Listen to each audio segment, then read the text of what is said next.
उधर उदयनिधि स्टालिन और डीएमके सांसद ए राजा के विवादास्पद बयान के बाद भी विरोध लगातार जारी है। इस बीच दोनों के खिलाफ न्यायालय का भी रुख किया गया और सुप्रीम कोर्ट में याचिका लगाई गई। तमिलनाडु के मंत्री उदयनिधि स्टालिन और डीएमके सांसद ए राजा के खिलाफ हेट स्पीच की शिकायत से संबंधित याचिका दायर हुई। याचिका में दिल्ली पुलिस कमिश्नर और चेन्नई पुलिस कमिश्नर के खिलाफ सुप्रीम कोर्ट के अवमानना की कार्रवाई की मांग की गई। सुप्रीम कोर्ट में याचिका लगाने वाले वकील का नाम विनीत जिंदल है। उन्होंने पहले दिल्ली पुलिस कमिश्नर के पास मामले की शिकायत की थी, लेकिन दिल्ली पुलिस ने एफआईआर दर्ज नहीं की थी, जिसके बाद याचिकाकर्ता का कहना है कि दिल्ली और चेन्नई पुलिस को खुद इस मामले में एफआईआर करनी चाहिए थी।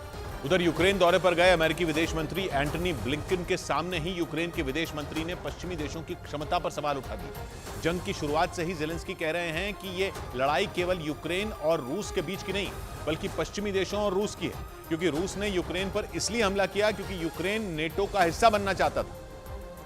लेकिन जंग शुरू हुई तो नेटो की सेना ने इसमें हिस्सा ही नहीं लिया। यही नहीं, यूक्रेन ने बार बार जताया कि पश्चिमी देशों की मदद काफी नहीं है। एंटनी ब्लिंकन के यूक्रेन दौरे पर उसके मन की खटास फिर सामने आई, क्योंकि वहां के विदेश मंत्री ने ब्लिंकन के सामने ही पश्चिमी देशों की क्षमता पर सवाल उठा दिया। The question is, if the West cannot win in this war, then what is the war that the West can win? जंग के दौरान यूक्रेन ने नेटो का हिस्सा बनने की खूब कोशिश की, लेकिन वो फेल हो गया, जबकि उसके बाद आवेदन करने वाला फिनलैंड नेटो का हिस्सा बन गया।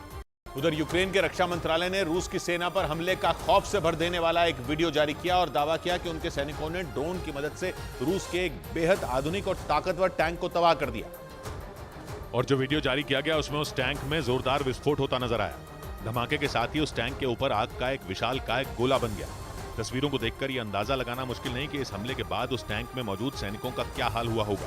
यूक्रेन के रक्षा मंत्रालय के मुताबिक उनके सैनिकों ने उस ड्रोन हमले में रूस के सबसे ताकतवर टैंकों में एक T-72 को तहस-नहस कर दिया और उसमें मौजूद रूस के सभी सैनिकों को भी मार गिराने का दावा किया गया। हालांकि यूक्रेन की ओर से यह नहीं बताया गया कि यह हमला उनके सैनिकों ने यूक्रेन के किस इलाके में और कब किया। इस बीच पश्चिमी मीडिया के मुताबिक अमेरिका ने यूक्रेन जंग में रूस के खिलाफ खड़े नेटो देश पोलैंड में एंटी टैंक जैवलिन मिसाइल बनाने की फैक्ट्री लगाने की तैयारी शुरू कर दी।